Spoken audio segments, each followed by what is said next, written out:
Hello my dear friends, Dobhal here. मैं आज आपके पास फिर से उपस्थित हुआ हूँ यूट्यूब के माध्यम से। जैसे कि कल मैंने आपको बताया था कि लाइफ आफ्टर रिटायरमेंट किस प्रकार जीनी चाहिए, आज भी मैं यही बताना चाहूँगा कि लाइफ आफ्टर रिटायरमेंट एक बहुत बड़ा बदलाव है, जिसको कि कुछ शब्दों में सेकंड इनिंग ऑफ लाइफ भी कहा जाता है। ये एक ऐसी सेकंड इनिंग है जो फर्स्ट इनिंग से टोटली चेंज है।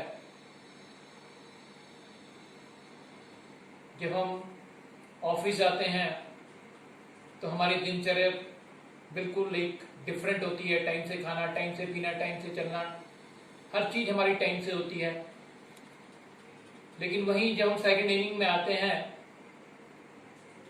और घर पर बैठ जाते हैं तो हमारा वो सिस्टम, वो टाइमिंग्स सब बिगड़ जाते हैं, जिसके कारण कि बहुत से रोग शरीर को पकड़ लेते हैं, जिसमें आजकल खास बीमारियां जो आजकल लोगों को घर में आम आदमी को पकड़ रही है, गैस्ट्रिक, एसिडिटी, कॉन्स्टिपेशन, इन तीनों रोगों का कारण है टेंशन्स, खान पान का गलत तरीका। तो भाइयों, मैं बताना चाहूंगा कि जब तक हम अपनी जीवन शैली को बदलेंगे नहीं, लाइफ को डिसिप्लिन से नहीं जिएंगे, तो ये रोग हमें पकड़ेंगे। चंद शब्दों में मैं आपको बताना चाहूंगा कि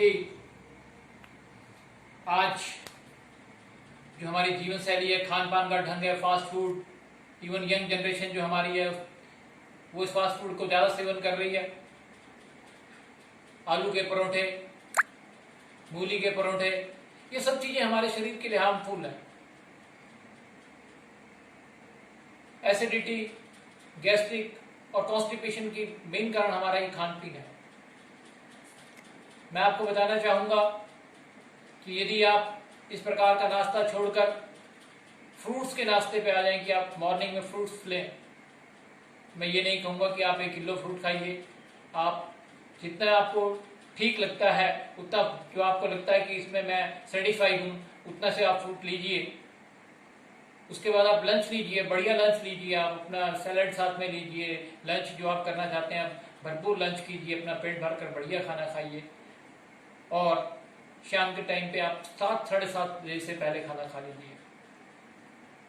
सुबह सैर करिए, शाम को सैर करिए। मैं कहता हूं कि ये तीनों में से कोई रोग आपके पास में नहीं आएगा। सबसे बड़ा इलाज इस गैस्ट्रिक और कॉन्स्टिपेशन का मैं आपको बताता हूं कि हमें सुबह उठकर सबसे पहले कम से कम 4 गिलास पानी के लेने चाहिए। मैं कहता हूं कि जो इंसान कल से ही 4 पानी गिलास पीना शुरू कर देगा, ये पानी गुनगुना हो,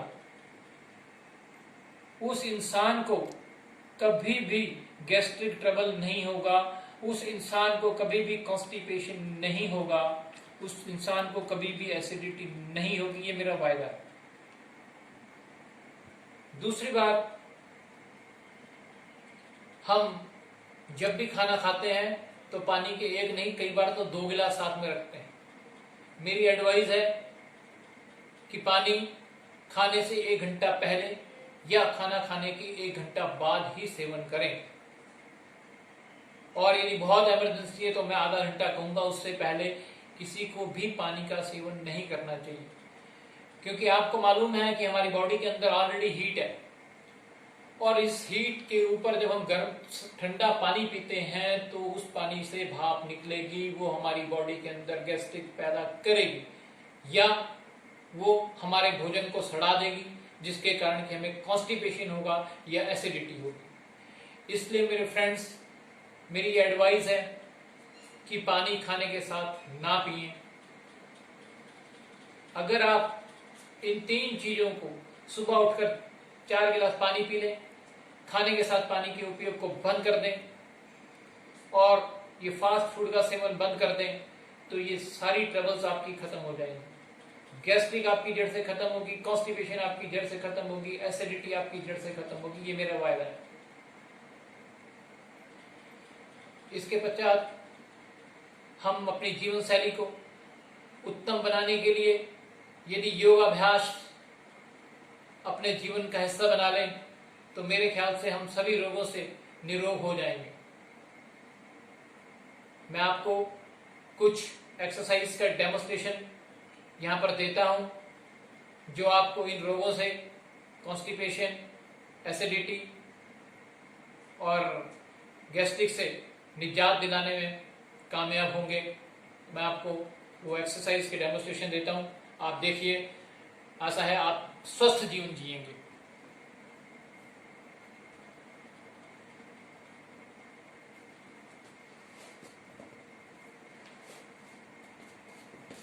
मैं आपको बताना चाहूंगा कि जब भी हम कभी कोई भी एक्सरसाइज करें तो सबसे पहले हम शरीर को वार्म अप जरूर कर रहे हैं, क्योंकि हमारे मसल्स अकॉर्डिंग टू एज या according to our activities sometime जाम हो जाते हैं। इन मसल्स को एक्टिवेट करने के लिए तो मैं आपको एक्सरसाइज बताता हूँ कि किस तरीके से आप अपनी बॉडी को वार्म अप कीजिए। फर्स्ट ऑफ ऑल जब हम एक्सरसाइज करना शुरू करते हैं तो सबसे पहले वार्म अप, मैं सबसे पहले आपसे रिक्वेस्ट करूँगा बॉडी को वार्म अप करने के लिए हम स्पॉट जंपिंग करें, क्योंकि समटाइम हमें बाहर अंदर बाहर आने जाने का मौका नहीं मिलता। हो सकता है हमें रनिंग करने का मौका ना मिलता हो, हमें कहीं एक्सरसाइज करने का मौका नहीं मिलता। तो हम जब घर पे स्टार्ट करें तो स्पॉट जंपिंग से हम स्टार्ट करें, सो दैट बॉडी के हर ऑर्गन्स, हर सारे मसल्स में एक्टिवेट हों। तो स्पॉट जंपिंग का मेथड ये है कि आप इस तरीके से खड़े होकर के अपने जंप एक ही स्पॉट पे जंप करना शुरू कर दीजिए, हल्का हल्का, बड़ा लाइट लाइट जंप करना, सो दैट बॉडी के हर एक पार्ट पे जो है वो एक्टिवेशन स्टार्ट हो जाए, कि बॉडी के पार्ट एक्टिवेट हो रहे हैं। 5 से 7 मिनट तक आप इस तरीके से जंपिंग कीजिए। 5-7 मिनट बहुत होते हैं अगर आप आराम आराम से भी कर रहे हैं। इसके बाद आप आर्म्स की रोटेशन करना शुरू कर दीजिए। आर्म्स रोटेट कीजिए। आर्म रोटेट का तरीका है कि आपको शोल्डर्स के साथ में कानों को लगा के आर्म रोटेट कर रहे हैं, कि शोल्डर्स जो है कानों के साथ टच होने चाहिए, अदरवाइज ये गलत हो जाएगा। और काउंट कर लीजिए कितनी बार आपने आगे किया है, उतनी बार आपने बैकवर्ड करना।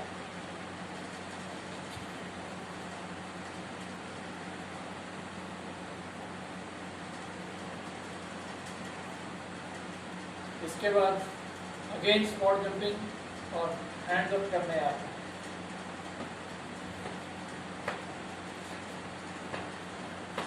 This is one of the best exercise to activate your body.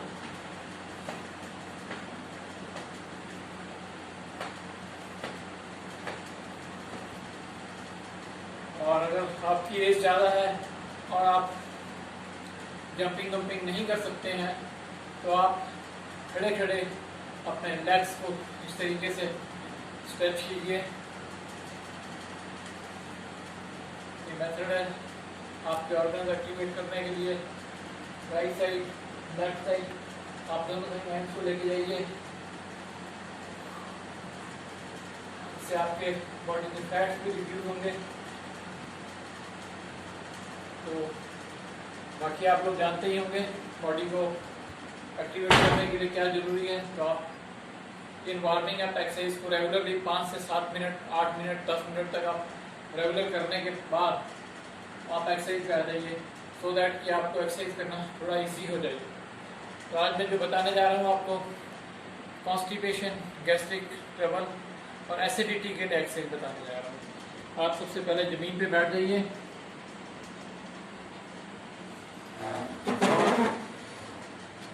ज़मीन पर बैठकर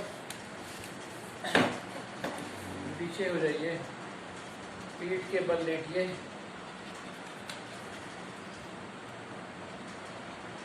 पीठ के बल लेट जाइए। पीठ के बल लेटकर आपको सबसे पहले मैं बता रहा हूँ पवन मुक्त आसन। पवन मुक्त आसन जो है ये गैस्ट्रिक के लिए है, यानी आपके पेट में जो भी हवा है वो सब रिलीज हो जाए, आपके पेट में गैस ना हो जाए। उसके लिए बेस्ट है अर्ध पवन मुक्त। ये 2 किस्म से आसन किया जाता है, पवन मुक्त आसन। इसको 2 तरीके से किया जाता है, अर्ध पवन मुक्त और पवन मुक्त। मैं आपको पहले दिखाऊंगा। जो लोग इनिशियली, जो लोग बुजुर्ग हैं, जिन्होंने कभी ये एक्सरसाइज को नहीं किया है, वो लोग इस एक्सरसाइज को पहले right leg then left leg से करें। तो ये मैं आपको मेथड बता रहा हूँ, इसको ऑब्जर्व कीजिए। आप लेग्स इस तरीके से ऊपर लाइए और इधर बेंड करके आप सिर ऊपर उठाइए। जहाँ तक आपका सिर ऊपर उठता है वहाँ तक सिर को लेके जाइए। लेग्स जहाँ तक आपके अंदर जाती हैं, स्टमक आपका प्रेस हो रहा है, आप देख रहे हैं आपका स्टमक प्रेस हो रहा है। और ये जो है चिन जो है आपने अपने नी के साथ में टच करने की कोशिश करनी है। दिस वे आप देख रहे होंगे कि मेरा जो चिन है वो घुटने के साथ लगा है। इस प्रकार आपने ये रिपीट करना है और नॉर्मल ब्रीदिंग रखना है।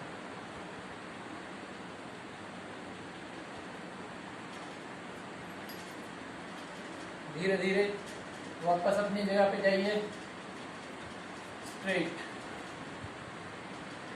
इसी प्रकार लेफ्ट लेग आराम से ऊपर लाइए। अपना नी बेंड करने के बाद गर्दन ऊपर उठाइए और चिन को आपने नी के साथ टच करना है। इसको कहा जाता है अर्ध पवन मुक्त आसन। ये आपका टांग का पोज होना चाहिए। स्टमक आपका प्रेस हो रहा है, गैस्ट्रिक आपकी रिलीज हो रही है।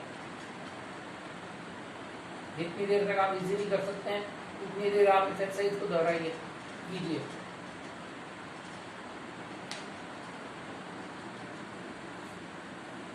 इसी एक्सरसाइज को आप 3 से 4 बार कर सकते हैं। अलग अलग एक्सरसाइज करने के कोई ज़्यादा फायदा नहीं है। आप एक एक्सरसाइज जिससे आपको फायदा होता है उसको आप 4 बार रिपीट कर लीजिए। तो ये जो मैंने एक्सरसाइज बताई है इसको आप 3 से 4 बार रिपीट कीजिए। जितनी देर तक आप इजीली कर सकते हैं ये आपके लिए फायदेमंद होगा। दूसरी बात ये जो हमने अभी किया था, इसको हमने कहा था अर्ध पवन मुक्त आसन। इसी उस पोज में एक होता है जिसको कहता है पवन मुक्त आसन। वो दोनों लेग्स ऊपर करके और गर्दन को ऊपर उठा के चिन को टच करना है। और जितनी देर आप रुक सकते हैं इस जगह पे रुकिएगा।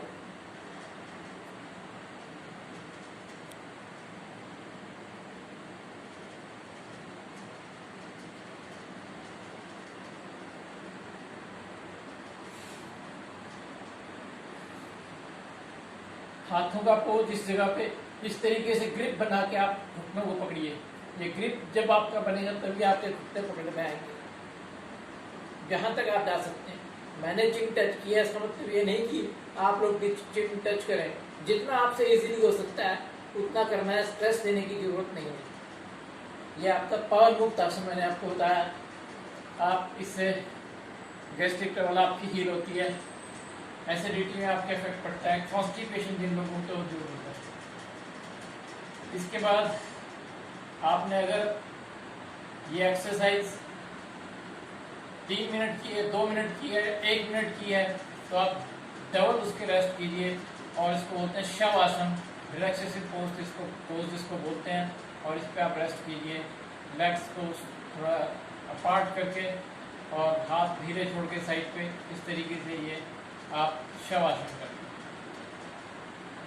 नॉर्मल ब्रीथिंग, आपको इससे रेस्ट मिलेगा। क्योंकि जो बीपी के पेशेंट हैं और हार्ट के पेशेंट हैं उनके लिए समटाइम हानिकारक हो सकता है यदि वो रेस्ट नहीं करेंगे। तो इसलिए रेस्ट करना बहुत ज़रूरी है। इसके बाद मैं आपको बताऊंगा उत्तान पाद आसन। इसमें ये स्टमक के लिए बहुत अच्छी एक्सरसाइज है। और इसको अपने 30 डिग्री के एंगल तक आपने लेग्स उठानी है और हैंड्स उठाने हैं। इस तरीके से आपने आपका पोज होना चाहिए जितनी देर तक आप इजीली रुक सकें। अगर आप ज़्यादा देर नहीं रुक सकते तो नीचे आ सकते हैं, लेकिन कोशिश कीजिए 2, 4, 6 सेकंड इसका आप टाइमिंग बढ़ाते रहिए, आपको बेनिफिट होगा।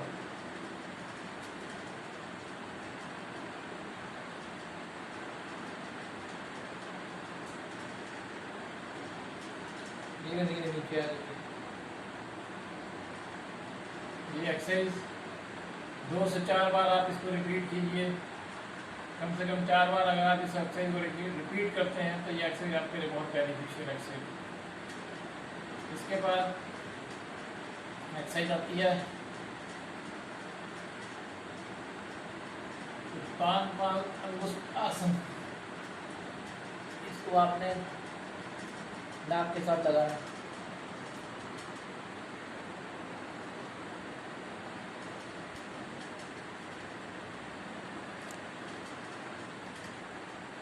धीरे धीरे नीचे आए, थोड़ा सा रेस्ट करें, फिर धीरे धीरे दूसरी लेग्स ऊपर लेके आए और इसी प्रकार ये अंगूठा पाँव का टाप के साथ टच करना है।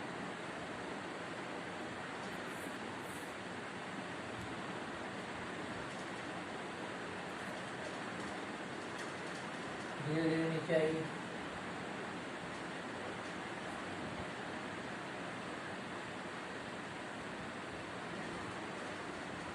इसका शवासन में रेस्ट कीजिए।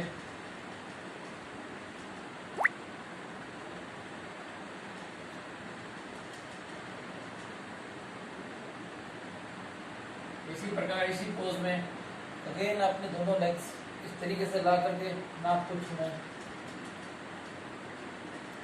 और अगर ऐसे लेके आ जाए तो और बढ़िया।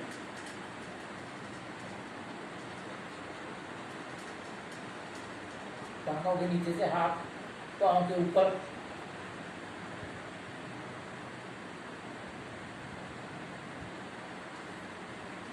धीरे धीरे नीचे।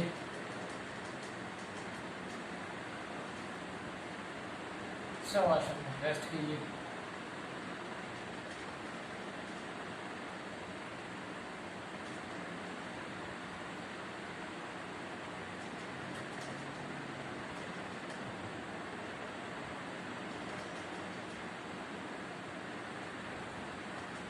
इस प्रकार योग के अंदर मैं आपको सबसे बड़ी बात बताऊं कि जो हम लोग योग करने का जो सबसे बड़ा फायदा है, इसके अंदर हम एनर्जी को गेन करते हैं बजाय लॉस करने के। इसीलिए हम हर एक्सरसाइज के बाद शवासन कराते हैं कि जो हमने आसन में जो हमने आसन करते हुए जो एनर्जी लूज की है उसको हमें गेन करना है, तो सब आसन करके हम उसे गेन करते हैं। This is the difference between exercises, normal exercises and yogic exercises. तो ये आपको मैंने जो एक्सरसाइज बताई हैं, इन्हें अगर आप रेगुलर एक एक एक्सरसाइज को 3-3 और 4-4 बार रिपीट करें तो आपकी ये समस्याएं, गैस्ट्रिक ट्रबल, एसिडिटी और कॉन्स्टिपेशन, ये जड़ से खत्म होगी, ये मेरा वायदा है। बाकी इन्हीं शब्दों के साथ आज की इस डेमोन्स्ट्रेशन को विश्राम दूंगा और आप लोगों का थैंक्स करूंगा। धन्यवाद। मिलते हैं नेक्स्ट वीडियो में कुछ और एक्सरसाइजेस के साथ।